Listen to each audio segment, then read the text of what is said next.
This video provides an overview of updates to the STAAR Science test for elementary science and middle school science. All of the resources that we will look at today can be found on the TEA STAAR Science Resources page in the sections here at the bottom. Let's start with the timeline for implementing the new science TEKS in the state assessment program. We are now in the 25-26 school year, and so we can see that the STAAR assesses the full scope of the new TEKS for this spring's test. That means that the questions have been field tested and written for the new TEKS, the ones we're teaching right now, and STAAR will be assessing the new TEKS only. One exception for this spring only, so for spring 2026 only, the grade 3 and grade 6 standards included on the assessed curriculum documents that we'll look at in a minute will not be included on STAAR to allow for instructional shifts in the new TEKS. So for this year only, grade 3 and grade 6 standards will not be included on the STAAR test. This doesn't change anything about how we teach and how we work with our students. It is important, though, for everyone to understand how will the standards that you're teaching be assessed. We are going to continue teaching our 3rd and 6th grade standards as they are foundational learning for grade levels beyond 3rd and 6th. Let's look at the blueprints. The one thing I want to point out on this blueprint and on the middle school blueprint is the name of the test has been changed. So it is now called the Elementary Science STAAR that is administered in 5th grade. And that reframe reminds us that the STAAR test covers 3rd, 4th, and 5th grade concepts. That's not something new, but I think it's a good reminder as we're teaching and working towards the short-term goal of success on STAAR that we are supporting students as a team. Our content area is the only one that has a test like this, where it addresses multiple grade levels. And so naming it Elementary Science STAAR really emphasizes that for 3rd through 5th grade, the students are accountable to that knowledge when they take the STAAR test. So on the blueprint, we can see what the strands are that will be assessed, the number of questions that come from each strand, and the total number of questions. So the test will have 24 to 26 questions. We can also see the question types by point value, and we can see that we continue to have far more 1-point questions than 2-point questions, but that there are a number of non-multiple choice questions where students can earn 2 points. Looking at the middle school science STAAR blueprint, again, this is a name change. So we have the middle school science STAAR administered in 8th grade. As a reminder that that test has 6th, 7th, and 8th grade standards on it. And so it's up to all of middle school science to be sure that we are preparing students for that short-term goal of success on STAAR. So here we have the strands that are assessed. There will be 28 to 30 questions on the test. And again, we can look at the question types by point value and see that most questions will be for 1 point, and then we have some questions that will be for 2 points. Same thing as we've seen in the past. A quick check-in on the calculator policy. Calculators are required for the following STAAR assessments. Grade 8 science is on there and biology. So students do not get a calculator on grade 5 science unless the student meets the eligibility criteria to use a calculator as an accommodation. The middle school science STAAR reference materials have been updated. And so for the formulas page, you'll notice that the net force formula has already been rearranged, solving for acceleration, because students are not expected to be able to do the algebra that it takes to rearrange the formula. So the formula is given for students in the 2 different forms that they may need to use it. Here's a quick glance at the middle school science periodic table. No real changes on that one. So this document here is the assessed curriculum document. And we have this linked in a couple of places, and it's a way for you to read all of the standards that are assessed on STAAR. I want to remind you that the grade 3 standards are going to be on this document, but they are not going to be assessed on STAAR for the spring of 2026. This document shares what are readiness and supporting standards, and so it can just be helpful if you're wanting to see what standards are assessed for all of the different grade levels in one spot.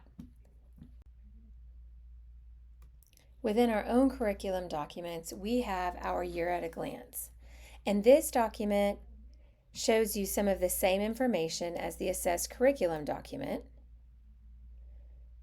You'll see that our readiness standards assessed on STAAR are in green, our supporting standards assessed on STAAR are in gold, and standards not assessed on STAAR are in black.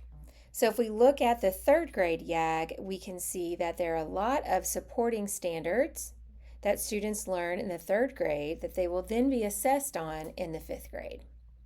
Fourth grade is much the same, supporting standards that the students will be assessed on when they take the elementary science STAAR in the fifth grade.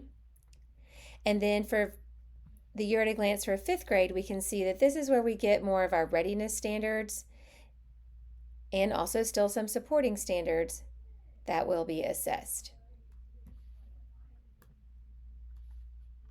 For middle school, we have again the assessed curriculum document that will show all of the standards that will be assessed on STAAR for all grade levels. As a reminder, for grade 6, for this spring only, grade 6 standards will not be assessed on STAAR. So if we look at our year at a glance, we can see for 6th grade, we have the same color scheme. For 6th grade, a lot of supporting standards. 7th grade, more supporting standards and a few readiness standards. And then in 8th grade, we have more of our readiness standards along with some supporting standards. So those are all of the ones that will be assessed when students take the middle school science test in the 8th grade. TEA has also released the grade 5 science and grade 8 science short constructed response scoring guides from spring 2025. Take a look at this resource to see what question was asked, what was asked of students when they were prompted for the short constructed response. So the prompt will be provided and then you get the item specific rubric. And so you can see what responses score a 2, a 1, or a 0. And then the same exists for grade 8. So it's a great opportunity to look and see what are students being asked to write about, and when they do, what responses score a 2, a 1, or a 0, and how can we support our students in responding to prompts in a similar way. Okay, I want to shift gears a little bit and talk about supplemental aids. Our science curriculum now includes the supplemental aids that we think will be helpful for students who qualify for that support on their STAAR test. So let me show you an example and then maybe think through a couple of different ways that you can use these with all students. These are intended to be supplemental aids for students to use on STAAR, and we know that in order for them to be able to do that, they need to be using them regularly in class. So now they are embedded in our curriculum documents. And so if you are within a lesson, on a lesson guide, you will find these on in the explain section at the bottom. So it says STAAR supplemental aids. The teach version can be used to support the lesson content while learning.